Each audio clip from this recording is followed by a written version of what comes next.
हानि पहले, भक्ति नहीं करने से हानि चाहिए पहले सोच। लाभ तो बहुत है, यदि हम भक्ति नहीं करते हैं, भगवान के मंदिर में नहीं जाते हैं, प्रभु का कथा कीर्तन नहीं सुनते हैं, सत्संग में नहीं जाते हैं, तो बहुत हानि।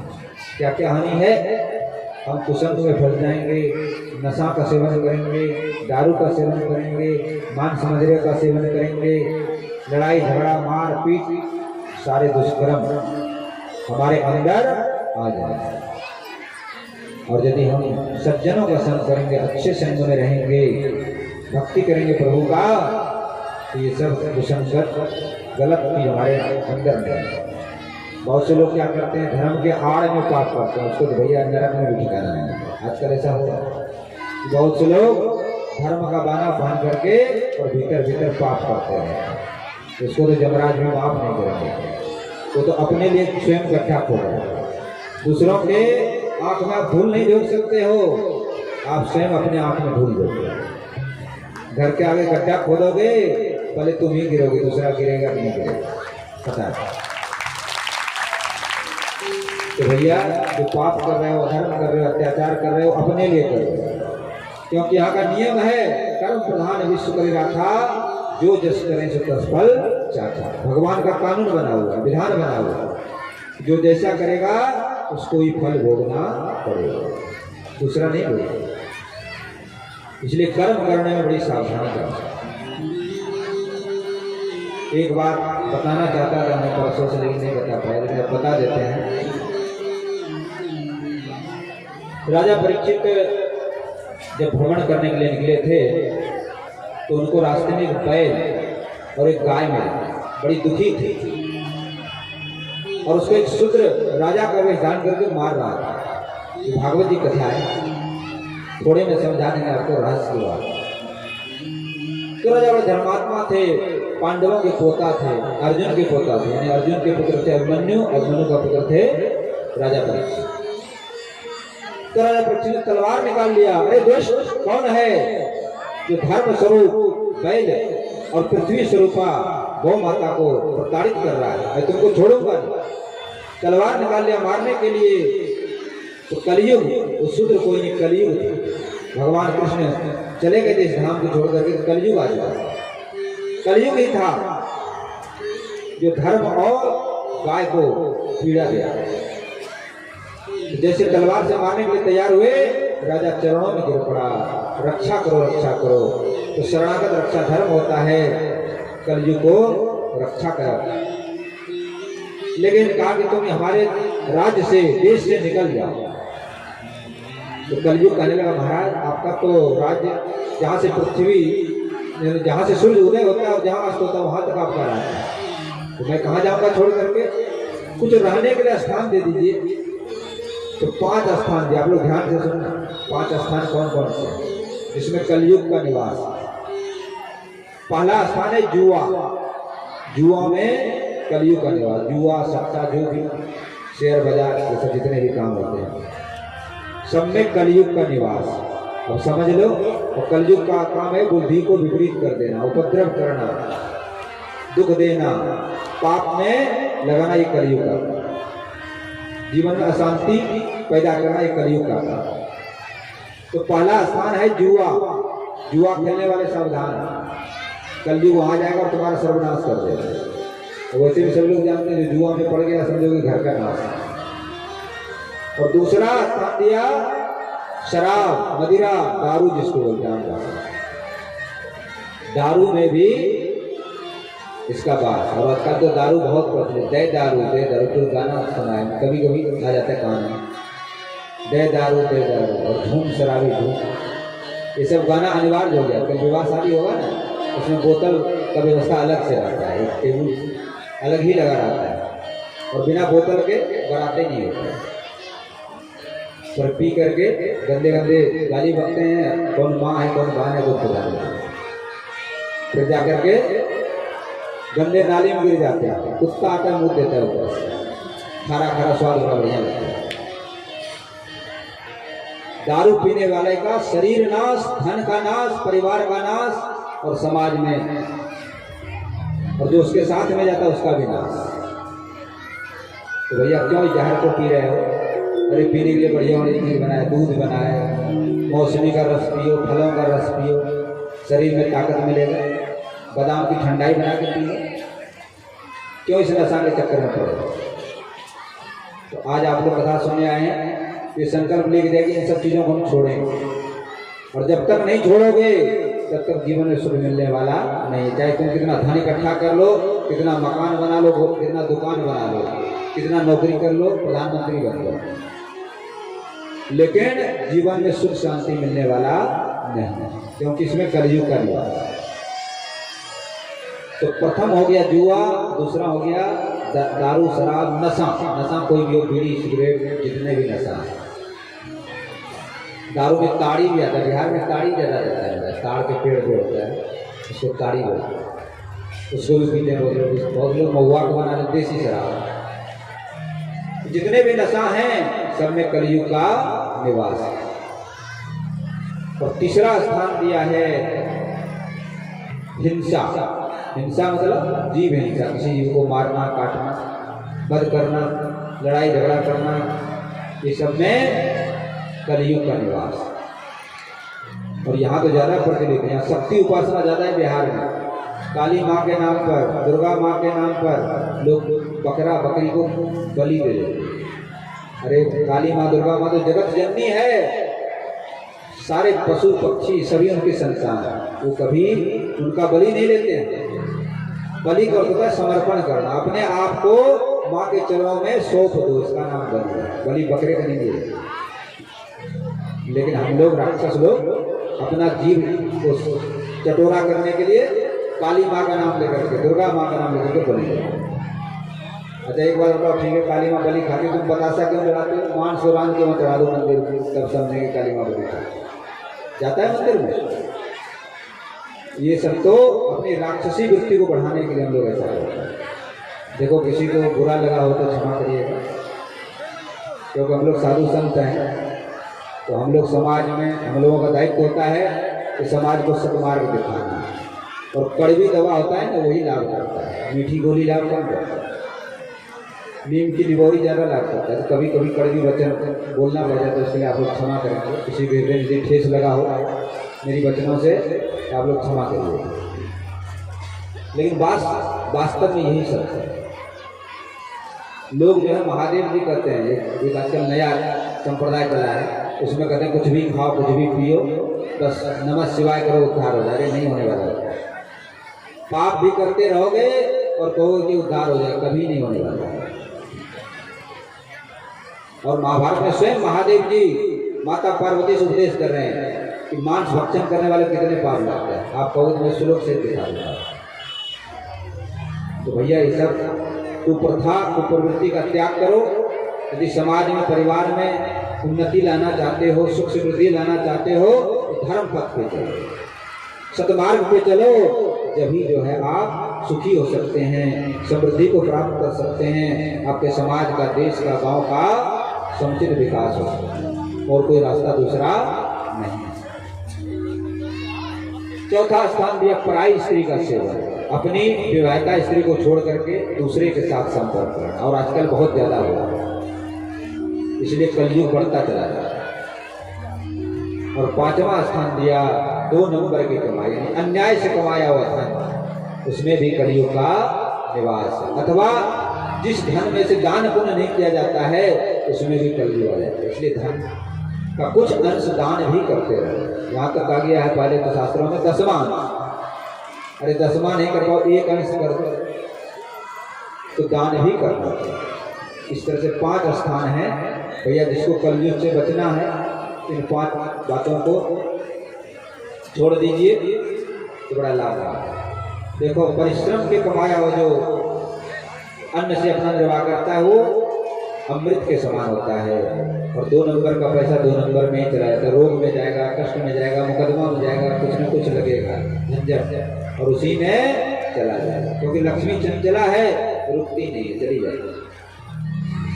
तो भैया बात तो बहुत है, लेकिन समय नहीं आई, कथा में ही चलते हैं। आइए थोड़ा सा संकीर्तन कर लेते हैं, उसके बाद आगे कथा।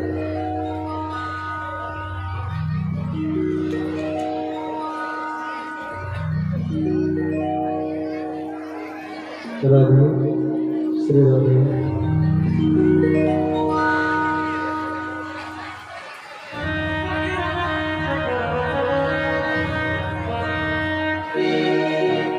रचा है सृष्टि को जिस प्रभु ने, वही ये सृष्टि चला रहे हैं। जो पेड़ हमने लगाया पहले, जो पेड़ हमने लगाया पहले, उसी का फल हम अब खा रहे हैं। रचा है सृष्टि को जिस प्रभु ने, वही ये सृष्टि चला रहे हैं। रचा है सृष्टि को जिस प्रभु ने, वही ये सृष्टि चला रहे हैं। जो पेड़ हमने लगाया पहले,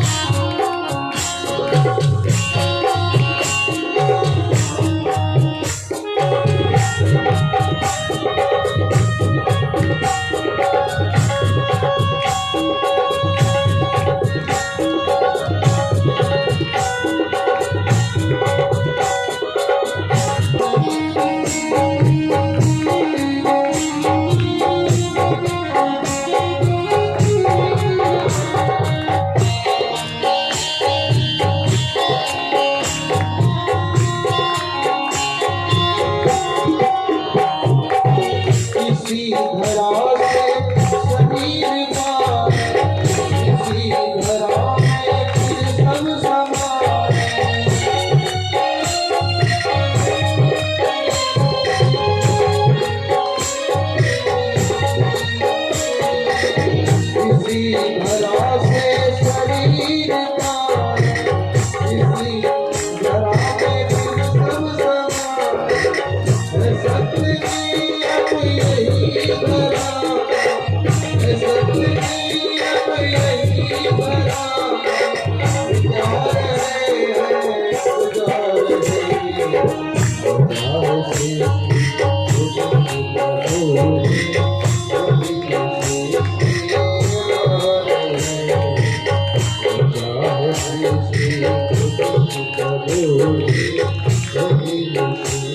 वसुदेव देवकी को कारागार से छुड़ाया, उग्रसेन जी को राजगद्दी दिया है और वहां से पुनः सांदीपनी ऋषि का आश्रम में विद्या अध्ययन करने लगे। रास्ते में सुदामा जी से मित्रता हुआ।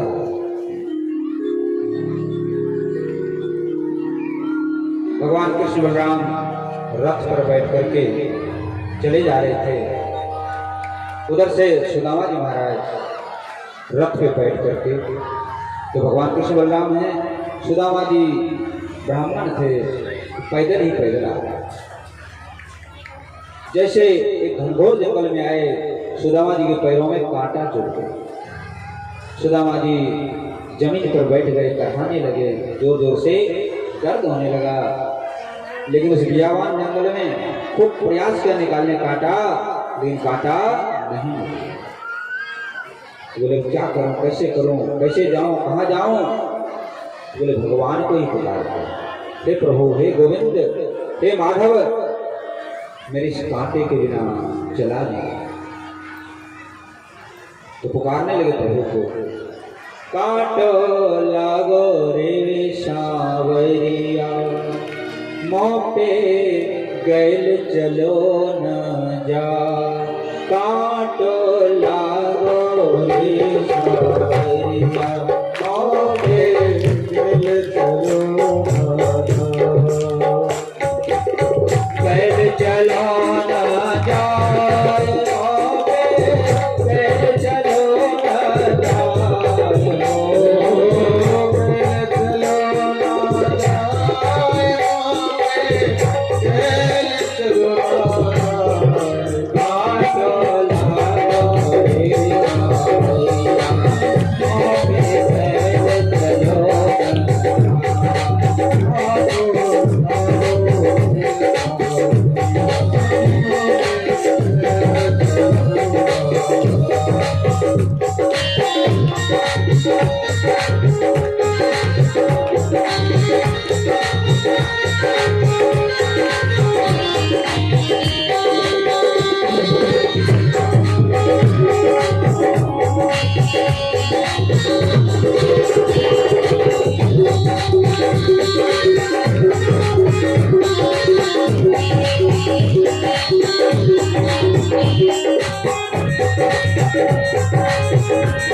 भगवान को पुकार रहे हैं।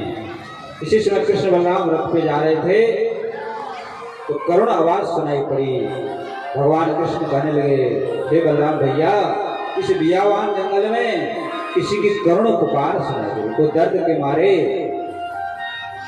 विलाप कर रहा। तो भगवान स्वयं रथ पे से उतर करके उसी दिशा में चल दिए जहां पर आवाज आ रही थी। तो जाकर के देखा एक ब्राह्मण देवता धरती पर पड़े हुए हैं, उनके पैर से खून निकल रहा है, छटपटा रहे हैं, दर्द हो रहा है, दर्द के मारे बड़ी विकल स्थिति। तो भगवान ने कहा, विप्रदेव आप कहाँ से आ रहे, कौन हो? बोले मैं गुजरात से आ रहा हूँ, मेरा नाम सुदामा है और मैं शांतिपुरी गुरु के यहाँ पढ़ने के लिए आया। बोले भैया तुमको क्या हो गया? बोले मुझको कांटा घुस गया है। तो भगवान ने हाथ से निकालने का प्रयास किया लेकिन हाथ से कांटा नहीं निकला। तो भगवान ने सुदामा जी के चरण पैर को अपने गोदी में रख लिया और अपनी दांतों से पकड़ करके उस कांटे को निकाला। बोलो भक्तवत्सल भगवान की जय। इस तरह से उनका कष्ट हरण किया भगवान ने। भगवान कहने लगे, भैया सुदामा, हम और तुम दोनों मित्र बन जाते हैं, दोस्त बन जाते हैं।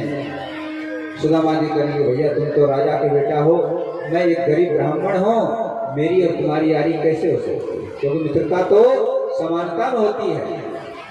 कहाँ आप राजा, कहाँ मैं रंग, हमारी आपकी मित्रता कैसे हो सकती है?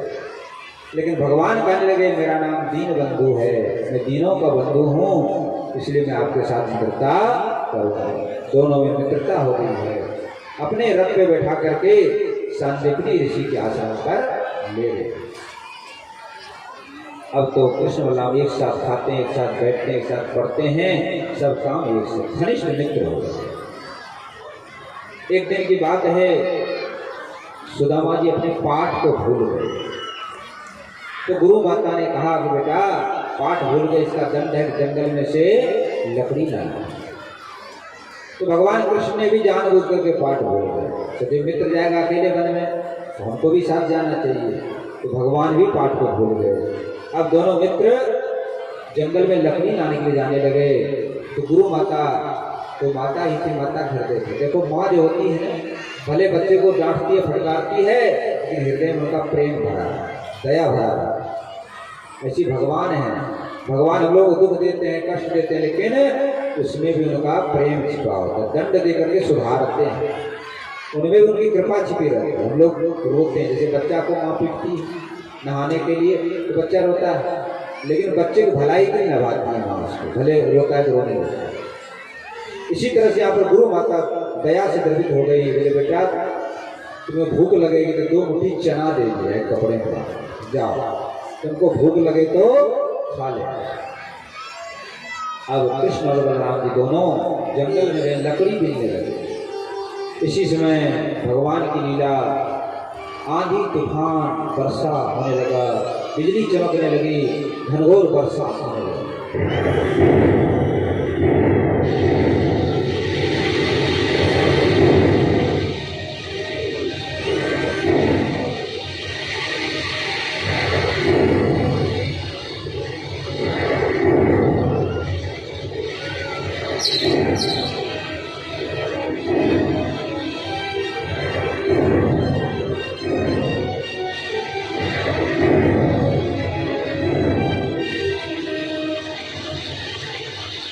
भयंकर आंधी तूफान बरसात होने लगा, चारों तरफ अंधेरा छा गया, कुछ दिखना भी बंद हो गया।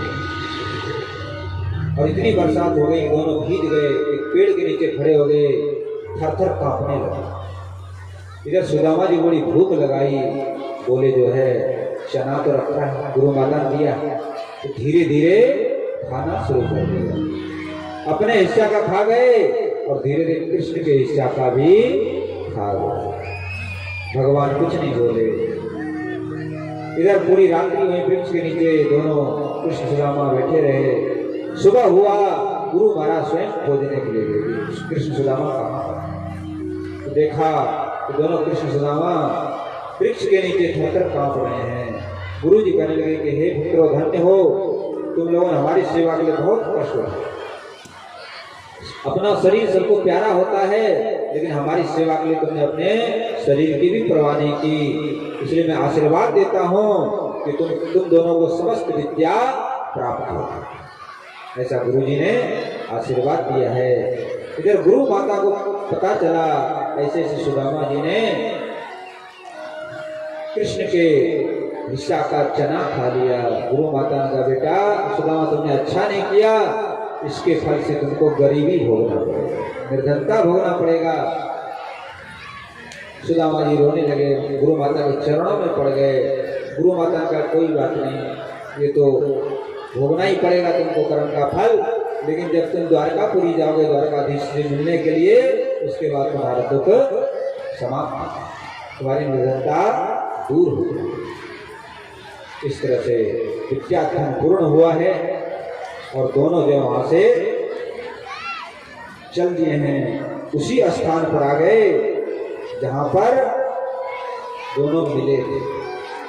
कृष्ण और सुदामा जी जहां मिले थे, उसी स्थान से फिर बिछोड़ने लगे। दोनों एक दूसरे से गले गले मिलते हैं, बार बार जाना चाहते हैं, फिर थोड़ी दूर जाते हैं, फिर दौड़ करके गले लगा लेते हैं। दोनों एक दूसरे से बिछोड़ना नहीं चाहते, लेकिन जाना तो था ही। भगवान कृष्ण बलराम तो रथ पे सवार होकर के चले गए, और जब सुदामा जी मूर्छित होकर गिर गए और जब जगे, धीरे धीरे अपने घर की ओर चल दिए हैं। और उस समय कहने लगे हे गिरधारी, हे गोपाल, अब तुम ही मेरे जीवन के सहारे हो। जहाँ भी रहूं, जैसे भी रहूं, तुम ही मेरा सहारा हो, तुम ही मेरे जीवन की बागडोर हो। बाके बिहारी मुझको देना सहारा, कहीं छूट जाए ना दामन तुम्हारा। बाके बिहारी मुझको देना सहारा, कहीं छूट जाए ना दामन तुम्हारा।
ही मेरी कली, तो ही है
निहारा,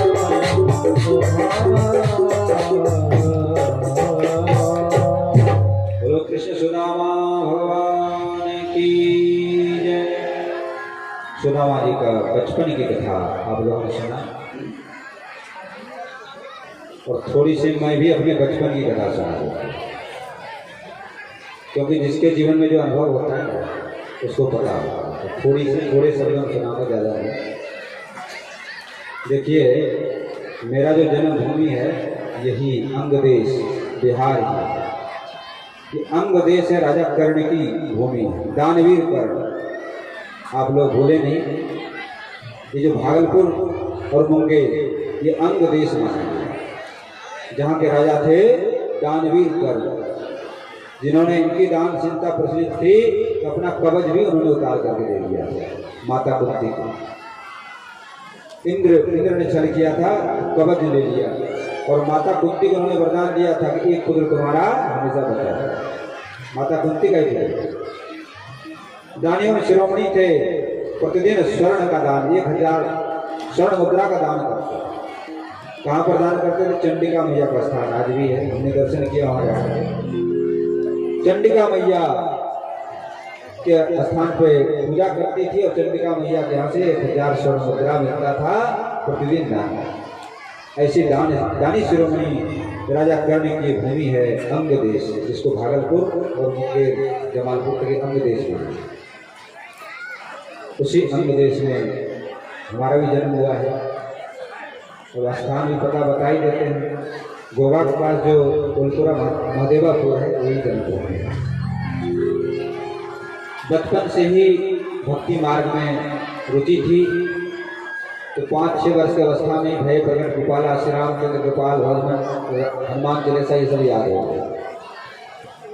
पढ़ाई नाम हुआ करते, पढ़ाई बहुत तेज थे, फर्स्ट आते थे क्लास में। तो घर वालों की इच्छा थी बहुत बड़ा अधिकारी बन जाएगा, ऑफिसर बन जाएगा, लेकिन बनना कुछ और ही था। तो घर में भक्ति शुरू हो गई थी। गीता प्रेस की पुस्तकें पढ़ता था। 3-4 साल तक तो गांव में ही भजन भक्ति का आंदोलन चलाया था। 100-200 लोग एकादशी किया करते थे। रोज काली स्थान में शाम को 6 से 9 तक सत्संग होता था। और सब बच्चे लोगों से हमारा ज़्यादा प्रेम करते, बच्चे लोग हमारे दीवाने रहते हैं। आज भी बहुत से बच्चे हैं, जब हम गांव में गए तो बहुत से बाहर चले गए, जो वहाँ पर सब आ गए, आकर के हमसे मिले। बहुत सी बच्चियाँ जो बाहर चली गई, ससुराल चले गए, वो लोग भी आए थे मिलने के। कहने लगे आपने जो संस्कार हम लोगों को बचपन में बीज बो दिया, आज भी वही है। आज भी हम लोग एकादशी करते हैं, भगवान का भजन करते हैं। 18 साल की उम्र में घर द्वार छोड़ करके चला गया वृंदावन। और 30 साल के बाद वहाँ साधना में रहते। वहाँ बड़ा कठोर, हमारे जो गुरु जी महाराज थे उन्होंने बड़ा कठोर नियम दिया था हमको। व्रत 84 कोस से बाहर नहीं जाना, माताओं से मिलना नहीं, दर्शन नहीं करना, पैसा छूना। 3 नियम दिया था। तीनों नियमों का 20 वर्ष तक पालन किया और भजन साधना में रहते, किसी के घर भी नहीं जाते। फिर गुरु जी महाराज गोलोक धाम पधार गए तो आश्रम की व्यवस्था का भार मेरे ऊपर आ गया। वहाँ पर 125 गैया है, 40-50 साधु संत भजन करते हैं। तो अध्यक्ष हम ही आते हैं। वहाँ पर और भी गृहस्थ भक्त लोग भी आते रहते हैं, सबके भोजन की व्यवस्था वहाँ पर रहती है। 50-100 लोग रोज भोजन करते हैं। कथा भागवत अभी 2-3 वर्ष से चालू किया, उससे पहले नहीं करते थे। तो फिर ऐसी भगवान की प्रेरणा हुई, एक बार जन्मभूमि पर जाना चाहिए। पहले तो गुप्त रूप से किसी को पता ही नहीं, एक जन्मभूमि के व्यक्ति वहाँ पहुँच गए, उन्होंने यहाँ पर समाचार फैला दिया। फिर यहाँ से फोन बहुत जाने लगा। तो फिर जन्मभूमि आए, केवल 3 दिन में ही लोगों ने भागवत कथा की तैयारी की। और सबसे पहला भागवत हमारे गांव में हुआ। उसके बाद फिर जमालपुर में हुआ, रामपुर में हुआ, नवगछिया में हुआ, फिर भागलपुर में हुआ। ऐसे कम से कम 8 भागवत अब तक 3 महीने के अंतर्गत हो चुका है। तो हमारा भागवत कहने का उद्देश्य है कि लोगों के जीवन में भक्ति का प्रचार हो, लोगों का जीवन सुखी बने, लोगों के जीवन में उन्नति हो, लोगों के जीवन में जो गलत बातें हो छूटे। एक उद्देश्य के लिए। दूसरा उद्देश्य, यदि कुछ द्रव्य चढ़ता भी है तो हम अपने आश्रम में दे देते हैं। गौ सेवा, संत सेवा में वहाँ व्यवस्थापक हैं, आश्रम वाले ने हमको छुट्टी दे रखा है, आप जाइए धर्म का प्रचार करिए। उनकी कृपा है हमारे ऊपर। तो हम तो विरक्त हैं, हमको पैसे से लोभ नहीं है। जो भी आता है वहाँ पर दे जाते हैं। हम तो कंचन पाल और मदन गोपाल अपने पास रखते ही नहीं, जो आता वहाँ पर दे जाते हैं। बहुत लोग कहते हैं बाबा कुछ नहीं लेते, हम तो नहीं लेते हैं, लेकिन भैया देखो अभी कलाकार लोग हैं और जो हमारे साथ जो रहते हैं 8-10 लोगों की टीम है पूरी, तो टीम को तो देना ही पड़ता है। तो उनके लिए व्यवस्था करना है। और जो चढ़ता है तो गौ सेवा, संत सेवा में जाता है। हम तो फकीर रहे बचपन से और आगे भी फकीर ही रहेंगे, क्योंकि 20 साल से तो पैसा छुआ नहीं, तो पैसा में हमारी आसक्ति नहीं है। आप सोचोगे तो झूठ मूठ प्रशंसा कर रहे हैं अपने, भैया झूठ मूठ नहीं कर रहे हैं। जो बात है सही से बता दिया है, अब आप उसको दे सकते हैं। तो भगवान की भक्ति की, और ऐसे हमको गुरु मिले जो भगवान का जिन्होंने दर्शन किया। ऐसे गुरु के साथ रहने का अवसर मिला, उनकी सेवा का अवसर मिला। उन्हीं गुरु जी ने प्रेरणा दिया, जाओ बेटा भक्ति का प्रचार करो। उनकी कृपा से, उनकी आज्ञा से आज आप लोगों के बीच बैठे हुए हैं। जो भी ज़्यादा पढ़ा लिखा तो नहीं है, यहीं पर इंटर पास किया था और वृंदावन में थोड़ा संस्कृत का अध्ययन किया, भागवत का अध्ययन किया। जो भी सुना रहे हैं आप लोगों को, जो त्रुटि हो उसके लिए आप लोग क्षमा करेंगे। और अपना बालक समझ करके, अंग देश का एक बालक समझ करके आप सभी लोग हमारे ऊपर कृपा, आशीर्वाद प्रेम और स्नेह ये बनाए रखेंगे। और वास्तव में जितना प्रेम स्नेह दिया आप लोगों ने, हम तो उसका आभारी हैं। बहुत ज़्यादा प्रेम दिया है यहाँ के लोगों ने। जहाँ जहाँ जाते हैं सब लोग बड़ा प्रेम करते हैं, बड़ा स्नेह देते हैं, बड़ा आशीर्वाद। उससे हमारा हिम्मत बढ़ जाता है। और ये शरीर है ना, शरीर 25 वर्ष तक केवल उबाला हुआ सब्जी और 2-3 रोटी खाते हैं, वही अभ्यास पेट को पड़ा है। माल खा नहीं सकते, बचता ही नहीं। तो शरीर जो भगवान के भरोसे चल रहा है, जब तक हवा में उड़ रहा है, लेकिन वही बैठा देते हैं। अभी नवचिया हुआ था कथा, और मधुआ 7-7 घंटे कथा होता है। लोग हिलते ही नहीं थे, जानबूझ के उनको आरती करना पड़ता है। वो 7 घंटे तक लोग बैठे ही थे। तो शरीर में बल देने वाला वो भगवान है, हमारे शरीर में बल नहीं है, लेकिन भीतर जो बैठे हुए हैं भगवान, वही शक्ति दे रहे हैं, वही मुख से वाणी निकल रही है। आप लोगों से ही निवेदन है, आप अपने जीवन को सत्यम शिवम सुंदरम बनावें, सुंदर परिवार का निर्माण करें, सुंदर समाज का निर्माण करें, जिससे सभी सुखी हों। सर्वे भवन्तु सुखिनः सर्वे सन्तु निरामयाः। सभी सुखी हों, सभी निरोगी हों, सभी प्रसन्न हों, सभी फूले फलें, सभी का विकास हो। बस यही भगवान से प्रार्थना करते हैं, आपके सबके जीवन में खुशहाली बढ़ जाए। आइए हम लोग कथा प्रवेश करेंगे। इधर भगवान मथुरा आए हैं। मथुरा में जरासंध ने 17 बार आक्रमण किया। लाचार होकर के भगवान को समुद्र के बीच में द्वारकापुरी नगरी बसानी पड़ी, और द्वारकापुरी में जाकर के बस गए हैं। बोलो द्वारकाधीश भगवान की जय। द्वारकापुरी बड़ा वैभव है, और बड़े भाई बलराम का विवाह हो चुका है रेवत नरेश की लड़की रेवती के साथ। और कृष्ण के भी मन में इच्छा होने लगी कि हमारा भी विवाह होना चाहिए। तो आइए अब रुक्मिणी विवाह का सुंदर प्रसंग आप लोगों के समक्ष, पहले कथा के रूप में फिर झांकी के रूप में आप लोग दर्शन करेंगे। बड़ा सुंदर भव्य झांकी भी बनाया है, और बड़ा धूमधाम से बारात भी निकलेगा, और धूमधाम से विवाह भी संपन्न होगा। जैसे विवाह होता है उसी विधि विधान आज विवाह का आप लोग दर्शन करेंगे। साक्षात भगवान द्वारकाधीश श्री कृष्ण जो महारानी रुक्मिणी जी हैं, जो महालक्ष्मी का अवतार है, उनका आज विवाह उत्सव आप लोग दर्शन करेंगे। आइए कथा में प्रवेश करते हैं। विदर्भ देश के राजा हैं भीष्मक। उनके 5 पुत्र हैं और एक सुंदर कन्या। उस सुंदर कन्या का नाम है रुक्मिणी। रुक्मिणी जी बचपन से नारद जी आए। नारद जी ने रुक्मिणी जी के कानों में कृष्ण नाम का मंत्र दिया, और एक सुंदर कृष्ण भगवान की छोटी सी मूर्ति दे गए। कहा गए कि कृष्ण ही तुम्हारे पति हैं, इसी कृष्ण का भजन करो, इनका ही ध्यान करो। रुक्मिणी जी बचपन से जब छोटी सी थी, तभी से कृष्ण में उनका मन रम गया। कृष्ण का ही ध्यान करती हैं, कृष्ण को ही नभाती हैं, धुलाती हैं, सुंदर सुंदर पकवान भोजन बना करके खिलाती हैं, और साथ में लेकर के सो जाते हैं। यही दिन कर गया। धीरे धीरे बड़ी हो गई।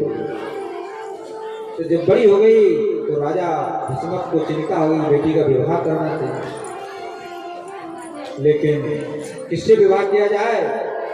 तो विदर्भ नरेश भीष्मक ने विचार किया, हमारी बेटी बचपन से कृष्ण की भक्ति करती है, इसलिए कृष्ण ही इनके लिए सुंदर वर है।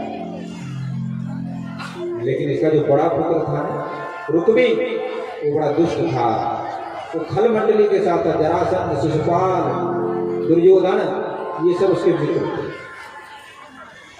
रुक्मी ने कहा मैं अपनी बहन का विवाह इस ग्वारिया के साथ नहीं करने दूंगा, जो बचपन में माखन चुराया करता था, गोपियों को वस्त्र चुराया करता था, उसको मैं अपनी बहन नहीं दूंगा। मैं तो जो शिशुपाल है, राजा है, उसको मैं अपनी बहन दूंगा।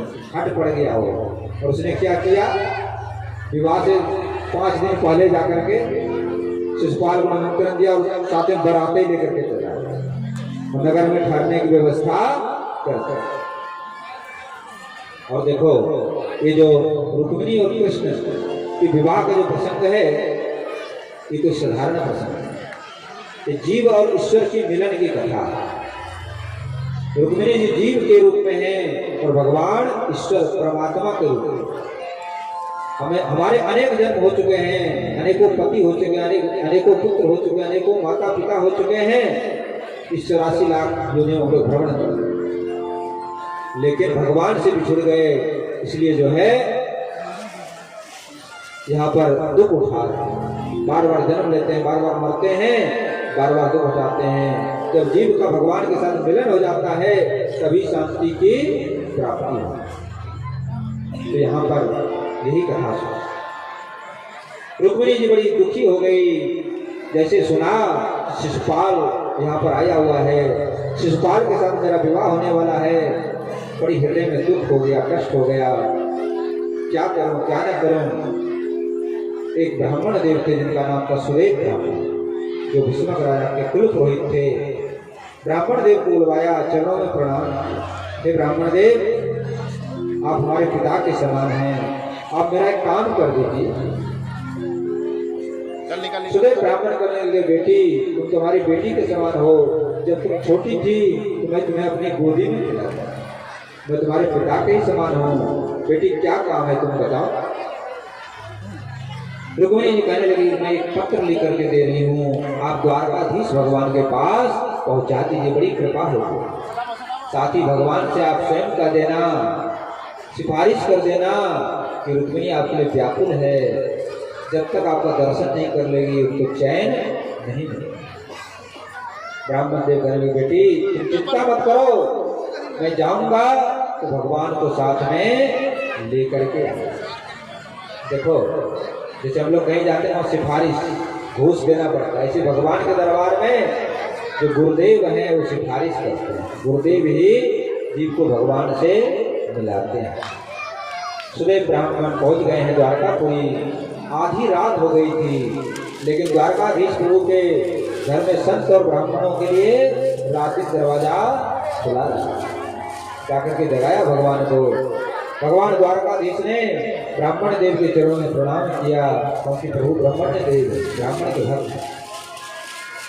कहने लगे, ब्राह्मण देव आप इतनी रात्रि में कैसे पधारे। सुरेश ब्राह्मण कहने लगे, प्रभु जो रुक्मिणी जिसने बचपन से आपको ही भजा, आपका ही नाम लेती है, आपका ही गुणगान करती है, आपका ही ध्यान करती है, उन्होंने आपके लिए पत्र भेजा है। और एक कन्या बड़ी सुशीला है, योग्य है, परम सुंदरी है, आप इसको स्वीकार करें। भगवान ने पत्र ले लिया और अपने हाथ में लेकर के पढ़ने लगे। रुक्मिणी महारानी लिख रही है पत्र में, श्रुत्वा गुणानि भुवन सुंदरम शृण्वता ते निर्वस्य कर्ण विवरैर् हरतोंग पापम रूपम दृशादृशिमता मखिलाखिलाभम तेजुता विशति चित्तम भद्रपम में। रुक्मिणी महारानी कह रही थी, हे त्रिभुवन सुंदर, हे कमल नयन, हे प्राण वल्लभ, हे पुरुष भूषण, आप में समस्त सद्गुणों के भंडार हैं, रूप के भंडार हैं, गुण के भंडार हैं। आपकी मोहनी मूरत सावली सूरत ने मेरे मन को चुरा लिया, मेरे मन को मोहित किया। और कहो आप तो सिंह हैं और इस शिशुपाल सियार है। आज सिंह के भाग को दुष्ट सियार ले जाना है। और प्रभु एक बात सुन लो कान खोल कर, यदि आप नहीं आओगे तो ये रुक्मिणी जीवित नहीं रहेगी। और आप मेरे प्राणपति हैं, चाहे मुझको 1 नहीं 1000 जन्म लेना पड़े, लाख जन्म लेना पड़े, करोड़ जन्म लेना पड़े, मैं तो आपके साथ ही विवाह करूंगा। जैसे कि पार्वती जी ने कहा, जन्म कोटि सत रगर हमारी, परम संपुनत रहम कुमारी। माता पार्वती ने भी कहा, चाहे 100 करोड़ जन्म बीत जाए, मैं तो शंकर भगवान के साथ विवाह करूंगी, मैं तो कुंवारी ही।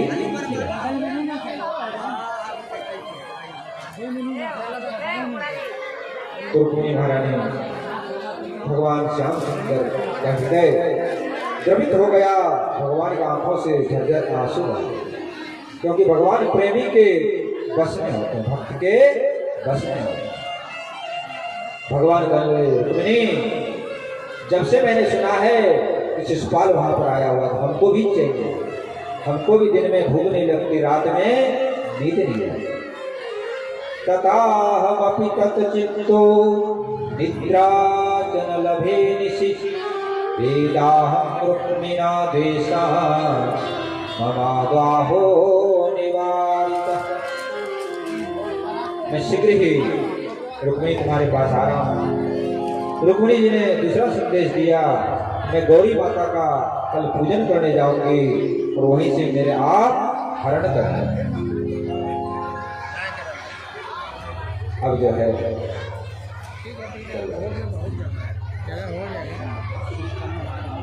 भगवान श्री कृष्ण ने अपने साथी दारू को कह दिया कि रात में रथ सजा करके रख दीजिए, सुबह 4 बजे यहाँ से प्रस्थान। तो सुबह 4 बजे भगवान रथ के सवार साधु ब्राह्मण देव को बिठाया है और पवन की वेग से रथ चल दिया। इधर रुक्मिणी महारानी बड़ी व्याकुल हो रही है, प्रातः काल हो गया, तक ब्राह्मण देव नहीं आए, क्या बात है, कितना देर लग गया, प्रभु आएंगे कि नहीं आएंगे। कभी घर से बाहर दौड़ करके जाती हैं, कभी छत पे चढ़ जाती हैं, देखती हैं कि प्रभु आए कि नहीं आए, बड़ी व्याकुल है। तब तक ब्राह्मण देव आ गए और रुक्मिणी महारानी ने चरणों में प्रणाम किया। ब्राह्मण देव ने आशीर्वाद दिया, बेटी सौभाग्य समझ गई रुक्मिणी महारानी कि प्रभु आ चुके। रुक्मिणी महारानी कहने लगी, हे ब्राह्मण देव, आपने जो मेरे ऊपर कृपा किया उसका आभार मैं जीवन में कभी चुका नहीं सकता। इस सेवा के बदले में आपकी क्या सेवा करूं? ब्राह्मण देव ने दोनों हाथ उठाकर आशीर्वाद दिया, बेटी तेरी जय जयकार हो। मेरा यही है, जो सच्चे ब्राह्मण होते हैं वो महाराज लेते नहीं, वो तो देते हैं। रुक्मिणी जी को श्री कृष्ण पति रूप में मिले, इससे बढ़कर आनंद क्या हो सकता है। देखो सच्चे गुरु कौन होते हैं? तो शिष्य को भगवान का दर्शन करा, वही सच्चा गुरु है। संसार तो सभी दे देते हैं, संसार देने से क्या होता है? जैसे दलदल में जो फंसा हो उसको और दलदल में फंसा दो। तो संसार देना, दलदल में फंसाना है। सच्चे गुरु स्वयं तो जीव को भगवान का दर्शन कराते हैं, भगवान की भक्ति में लगाते हैं।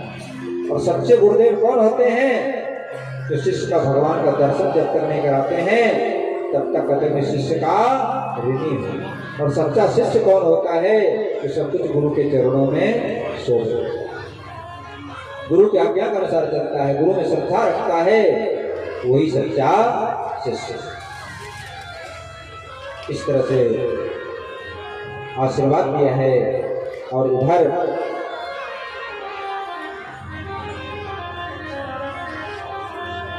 रुक्मिणी महारानी विचार करने लगी कि कैसे ब्राह्मण हैं, मेरे लिए इतनी दूर द्वारका में गए और वहां से भगवान को लाए, मेरी इच्छा तो इनकी कुछ सेवा करूं, लेकिन इन्होंने कुछ लिया ही। गुरुदेव के चरण बार बार उन्होंने वंदन किया और चल रही है, गौरी पूजन करने के लिए जा रही है। रास्ते में व्याकुल हृदय से प्रभु को पुकार रही है, हे प्रभु, हम पहले भी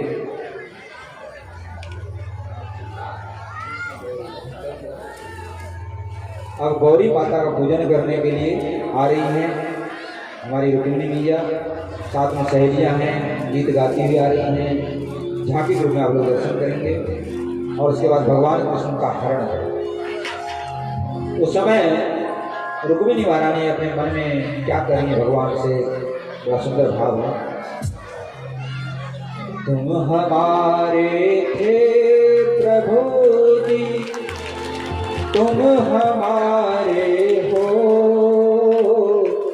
तुम हमारे ही रहोगे, ओ मेरे प्रियतम। तुम हमारे थे प्रभु जी, तुम हमारे हो,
लोग भगवान को पुकारिए, जैसे रुक्मिणी माता ने प्रभु को पुकारा, आप भी पुकारेंगे, आपको सर्विस प्रभु आता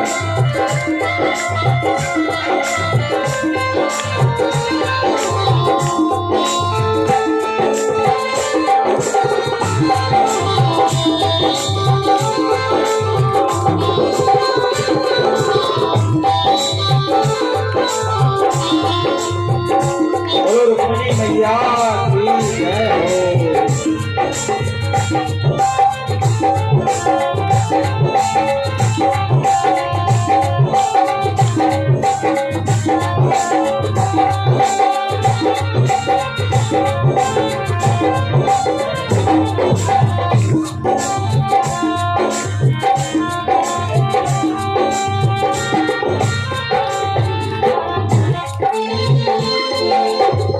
तेरे कारण सब जग छोड़ा, तुम संग जाता जोड़ा।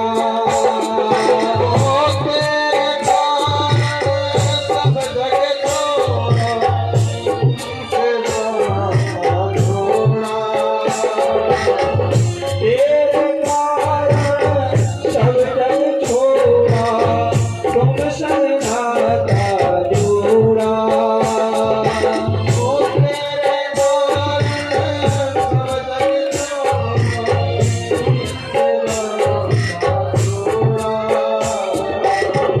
एक बार प्रभु बस ये कह दो, तू मेरा मैं तेरा।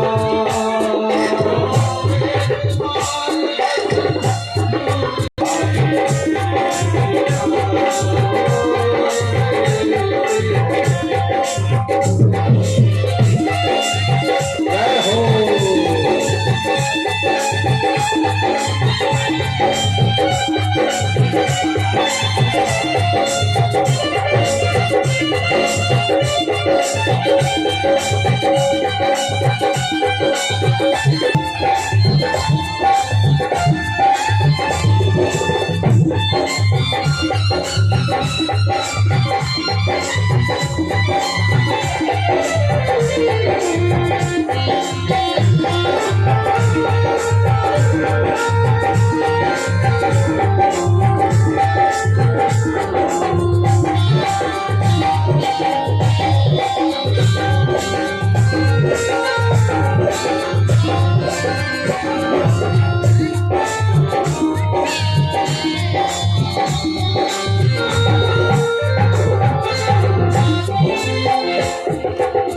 दासी की यह विनती सुनो, ओ ब्रजराज दुलारे।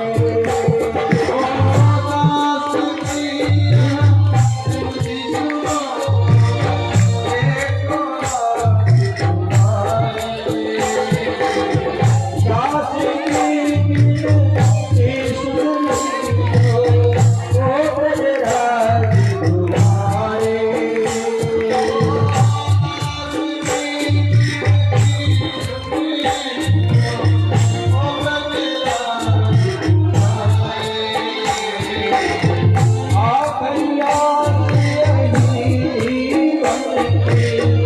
पूर्ण करना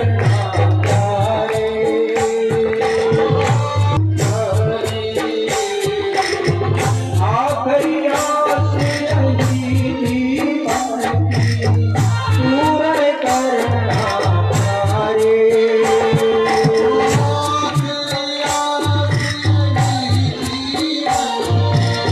पूर्ण करना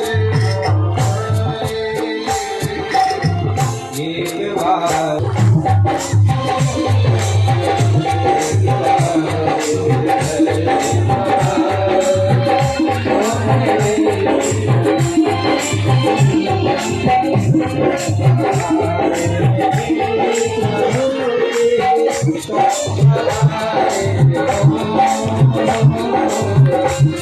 Thank you.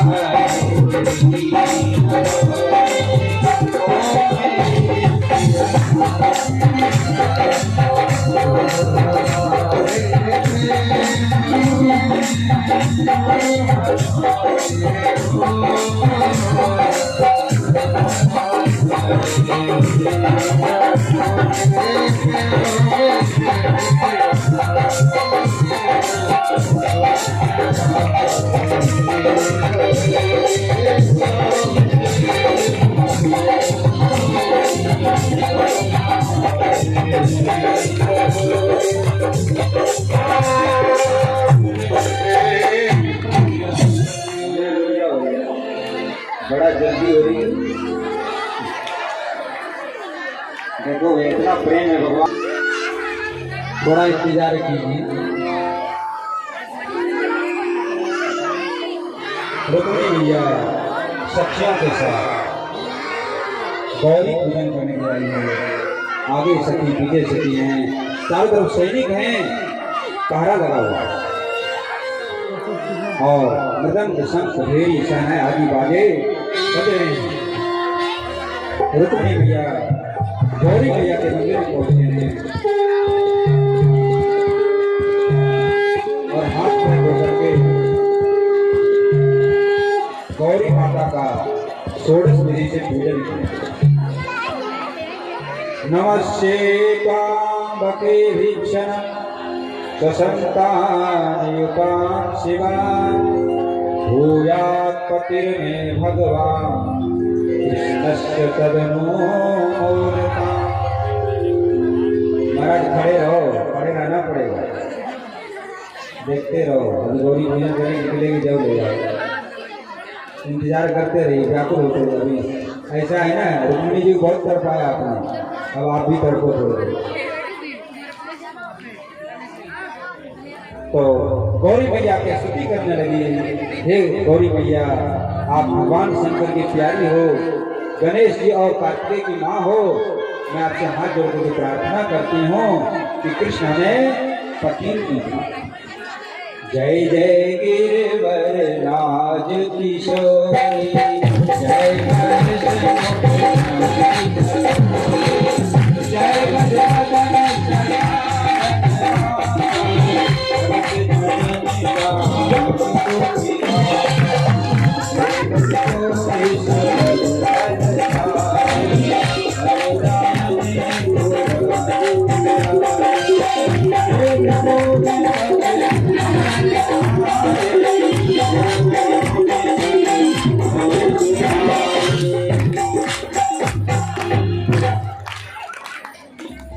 प्रार्थना किया तो माता साक्षात प्रकट हो गई गौरी मैया। बोलो गौरी मैया प्रकट होती थी। हे रुक्मिणी, हे भीष्मकनंदनी, मैं आशीर्वाद देता हूँ कि तुमने जिस वर की इच्छा की है तो सुंदर सलोना कृष्ण ही तुमको वर रूप में मिलेगा। आशीर्वाद दे। सुन सी सत्य आशीष हमारी, पूजहि मन कामना तुम्हारी। नारद वचन सदा सुचि साचा, सोबर मिलहि जाहि मन राच। मन जाहि राच मिलहि सोबर, सहज कर सागर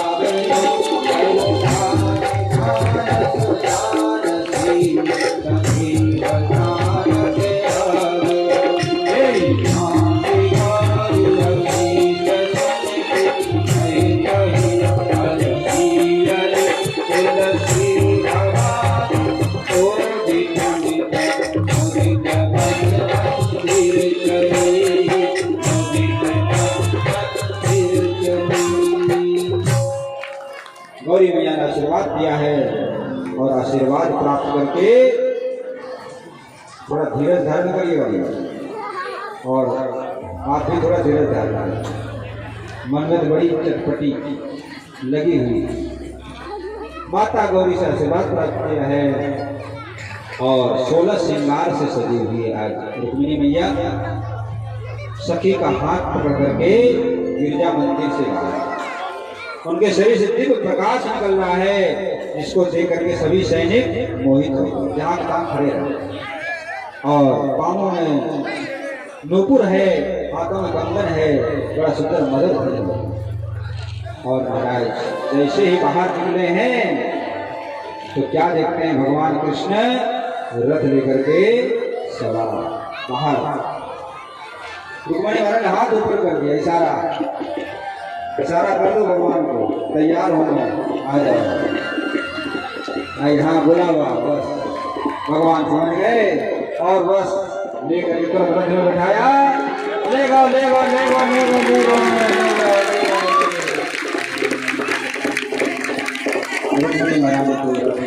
भगवान जितने सैनिक थे सामने का बहुत अच्छा हुआ। विदर्भ देश के सैनिक थे, तुम्हें बहुत अच्छा हुआ, बहुत अच्छा हुआ। हम लोग तो चाहते थे कि हमारी बेटी रुक्मिणी का विवाह भगवान कृष्ण के साथ। कुछ मत करो, कोई मत पीछे भागो, कोई नहीं है, कोई सैनिक नहीं गया भगवान कृष्ण। छोड़ दीजिए, छोड़ दीजिए। जब तक बलराम जी आ गए, बलराम जी कहने लगे, बलराम जी ने फटकार दिया, कृष्ण क्या करते हो, क्योंकि तुम्हारा साला है ना, अब तो हमारा संबंध हो गया है, साले को छोड़ दो। ना तो गाली देते हैं, तो साला ही तो था, गाली को देना ही नहीं। अब छोड़ दिया है। इधर महाराज पहले रुक्मिणी जी को लाइए। अब पहुंच गए द्वारकापुरी, द्वारकापुरी में विवाह हुआ, विदर्भ देश में नहीं। राजा भीष्म ने खूब दान दहेज भेज दिया वहीं पर। आज द्वारका नगरी दुल्हन की तरह सजाई गई है, पूरे नगर को सजाया गया है, इत्र गुलाल छिड़का गया, फूलों से सजावट हुआ है, सुंदर प्रकाश की व्यवस्था हुई है और महाराज सुंदर सिंहासन तैयार हुआ। देखो हमारे यहाँ भी सुंदर सिंहासन तैयार कर दिया गया है। रुक्मिणी महारानी और विवाह का शुभ मुहूर्त है बसंत पंचमी, यानी माघ शुक्ला पंचमी। इस दिन आपके यहाँ सरस्वती पूजा होगा। स्वयं ब्रह्मा जी पुरोहित बने, कामदेव आज घोड़ा बना है, उस पर सवार होकर भगवान आए हैं जो है। लेकिन अभी सबसे पहले रुक्मिणी महारानी आएंगी। जो घर का विधि विधान है वो संपन्न होगा। हल्दी रस्म, हल्दी रस्म होगा, बाल की सिकाई होगी, ये सब होगा। फिर दुल्हा राजा बाद में आएंगे बारात लेकर के। आइए हल्दी रस्म, सखी लोग हल्दी लगाएंगे। भैया बड़ी दूर लेके भाग के रखते हैं। रुक्मिणी महारानी बहुत दूर ले गए, पता नहीं कहाँ ले गए। आ जाओ रुक्मिणी भैया, आ जाइए। ज्यादा दूर चले गए क्या भगवान लेकर के। सब सखियां मेहंदी लगा रही हैं, बड़ा सुंदर भाव है। उसके बाद गाल की सिकाई होगी पान के द्वारा, तो 5 माताएं आएंगी कोई। उसके बाद बारात, इसके बाद फिर बारात आएंगे, फिर विवाह का शुभ आनंद आप लोग लेंगे। प्रेम से बोलिए राज बिहारी सरकार की। मैंने मेहंदी लगाई रे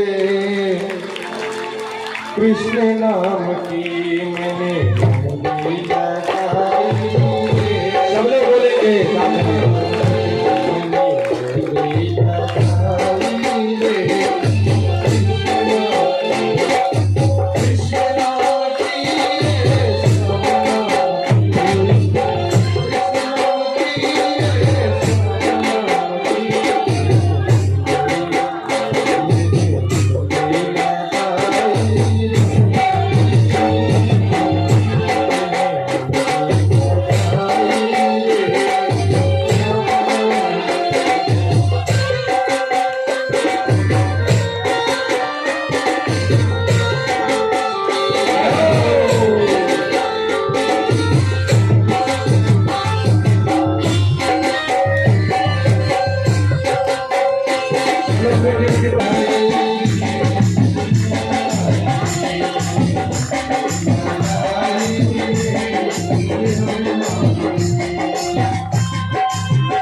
मेहंदी की सुंदर रस्म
ऐसी बनचूरी जो कब हो न टूटे, ऐसी बनचूरी जो कब हो न टूटे, बनो दूल्हा जो कब हो न टूटे, ऐसे बनो दूल्हा जो कब हो न टूटे।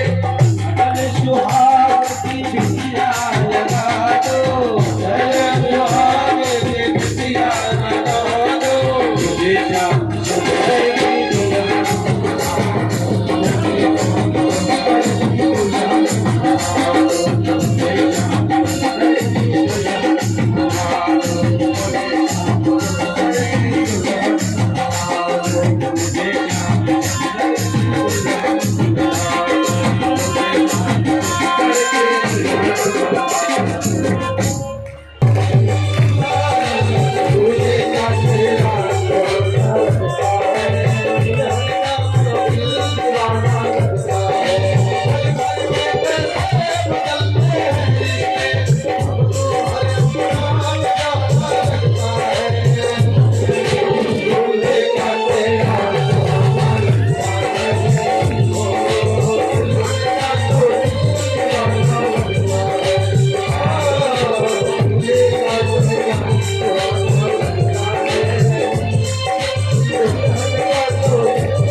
उस पर रिसर्च कीजिएगा ना तो सब आएगा वो इतना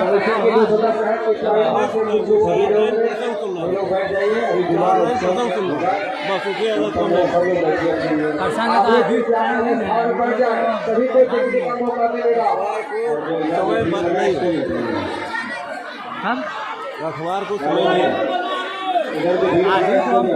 अभी तो वीडियो बनाने में आगे टाइम नहीं है। और एक आवश्यक सूचना मनुष्य की तरफ से जिन चीज को चंदा या दान देना हो तो कृपया कार्यालय ऑफिस में जाकर दे सकते हैं। जिन श्रद्धालुओं को चंदा या दान देना हो तो कार्यालय ऑफिस में जाकर दे सकते हैं और कुछ महिलाएं एक दो हो तो पैसेटी भी कर सकते हैं। और बाजा वाले शादी में जो आए हैं उनको भी दान दक्षिणा दे सकते हैं। बोले मौके की हाइलाल की द्वारकाधीश भगवान की महाराज की हरि ओम सर्वमंगल मांगल्ये शिवे सर्वार्थसाधिके शरण्ये त्र्यंबके गौरी नारायणी नमोस्तुते या देवी सर्वभूतेषु शक्तिरूपेण संस्थिता नमस्तस्यै नमस्तस्यै नमस्तस्यै नमो नमः। देखिए सब लोग अपने स्थान में बैठे हैं तभी आनंद मिलेगा। और भगवान का अभी की कथा नहीं, अभी तो 1-1.5 घंटा कथा है। आज पूरा आनंद लेना है, अभी तो शुरुआत है आनंद का। और इस तरह से आप करेंगे तो आनंद खत्म हो जाएगा। इसलिए सबसे निवेदन है एक नवयुवक लोगों से, इधर भी निवेदन भी आप लोग बैठे कार्यकर्ताओं से भी अनुरोध है आप लोग थोड़ा शांति बनाए।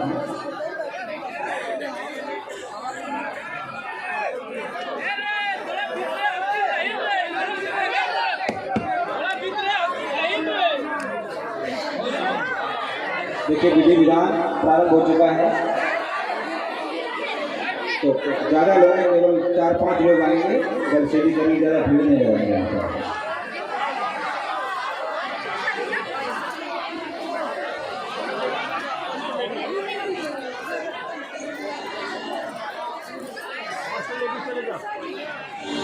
देखिए आप लोग इसको नाचना तो अपने जगह पे ही नाचना, इधर उधर नहीं भाग दौड़ करके शांतिपूर्वक आनंद लेना चाहिए। आइए, आज हमारे पूर्वतनी दहलिया और हमारी सावरिया सरकार का शादी है। यह अवसर आप सबों को दोबारा नहीं प्राप्त होगा, इसलिए जो भी हमारे शाम के शादी में नाचना चाहते हैं वो अपने जगह पर उठकर और नाचेंगे और खुशी मनाएंगे। आइए प्रेम से दोनों हाथ उठा के कहेंगे एक बार सावरिया सरकार की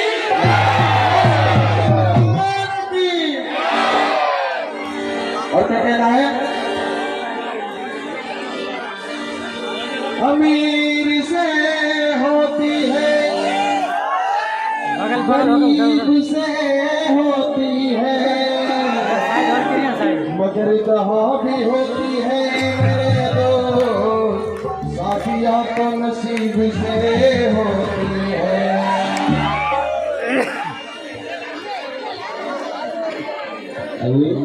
गुजरात में बहुत सफर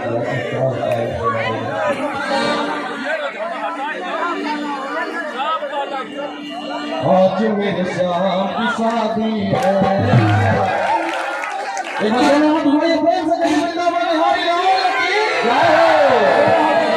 सेवा देते हुए कर देना है। आज मेरे श्याम की शादी है।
हाँ, दोनों पक्ष के आ जाइए, कन्या पक्ष और वर पक्ष।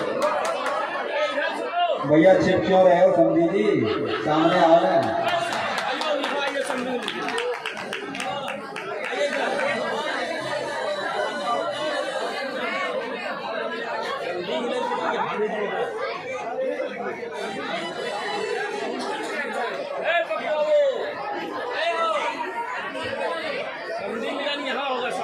हाँ,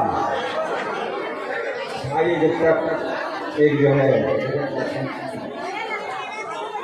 आज दूल्हा बने हैं नंदलाल, आज दूल्हा बने हैं नंदलाल की जोड़ी का जवाब नहीं, जोड़ी का जवाब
Thank you.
भवानीपुर में संधि निरंजन का कार्यक्रम आत्मक मंच से हो रहा है।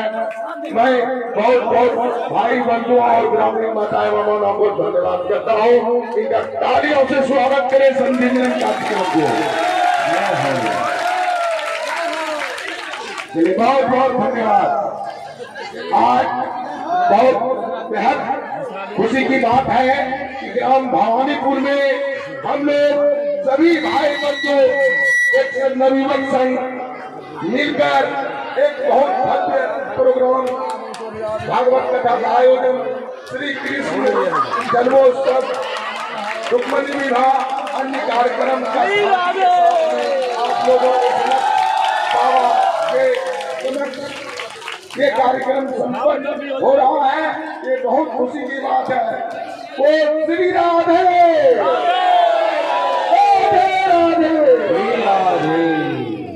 बोलो द्वारकाधीश भगवान की जय, रुक्मिणी मैया की जय, आज के आनंद की जय। जय जय श्री राधे।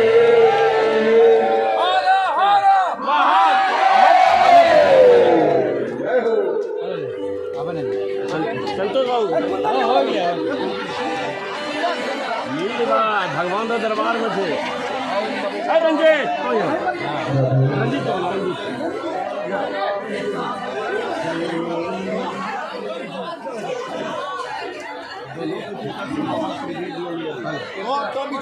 अम्मा बोल रही है जी यहाँ पर भी है मंच पे ठीक सब है पंकज कुमार। देखिए जयकाल की बजरंगी रजक।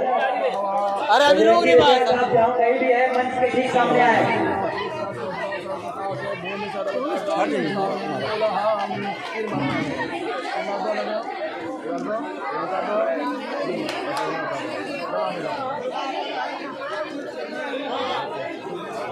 शंकर भगवान की जय हो।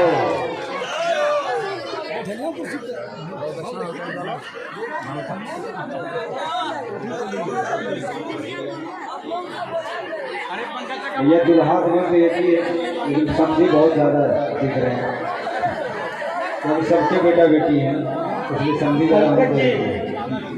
पंकज कुमार कृष्ण सबके बेटा हैं और रुक्मिणी महारानी सबकी बेटी है इसलिए दुल्हा सभी दुल्हा समझी हैं यहाँ पर। आप बोलो दोनों पक्ष से एक नहीं कई की समझी मिल रहा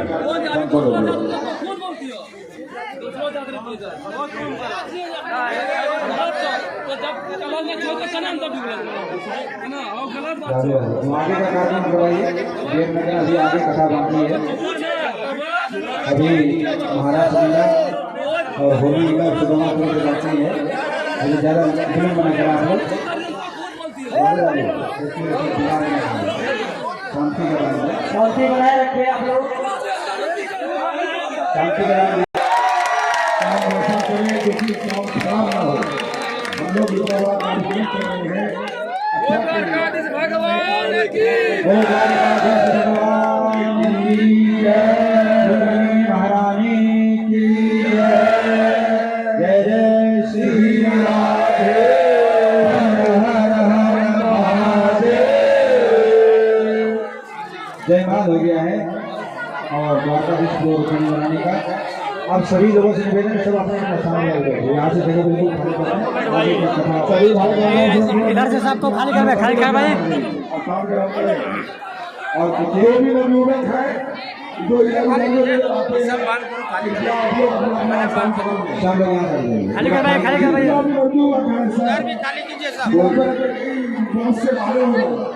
यहाँ पर कोई नहीं है, सब अपना अपना स्थान बैठे शांति।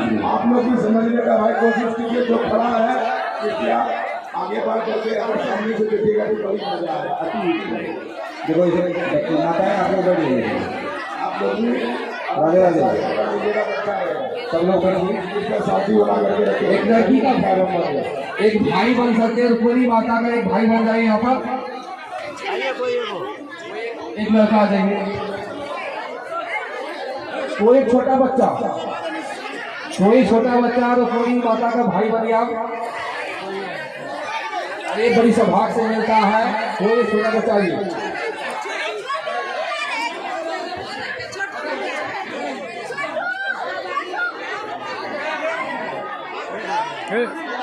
अरे तुम लोग कहाँ?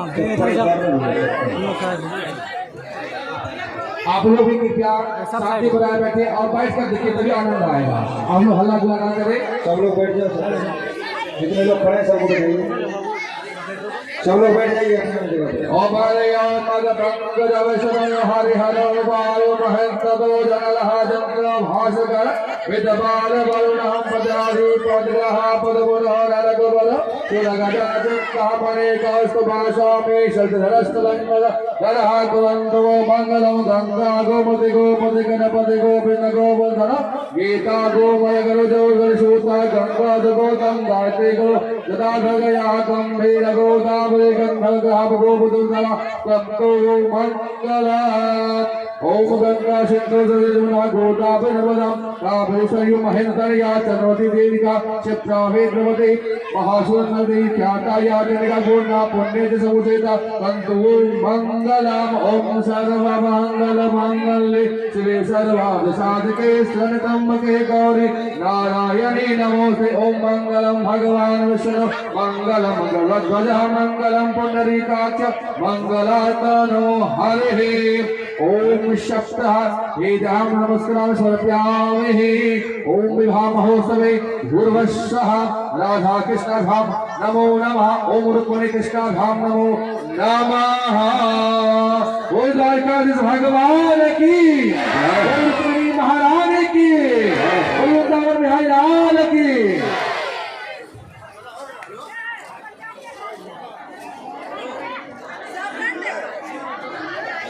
रुक जाइए।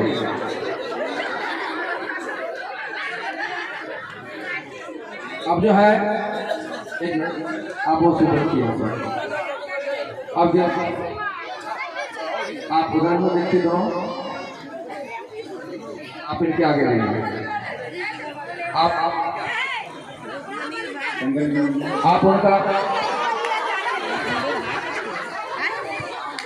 उनका दाहिना हाथ का अंगूठा पकड़िए। आप दाहिना हाथ का अंगूठा, हाँ ठीक। ओम सहजरिजा पुरुषः सहस्राभ सहस्रपाशो भूमि शरता आसुताद सदसगांगुलः। छोड़ दीजिए, आप दोनों एक स्थान पर गर्म रहेंगे।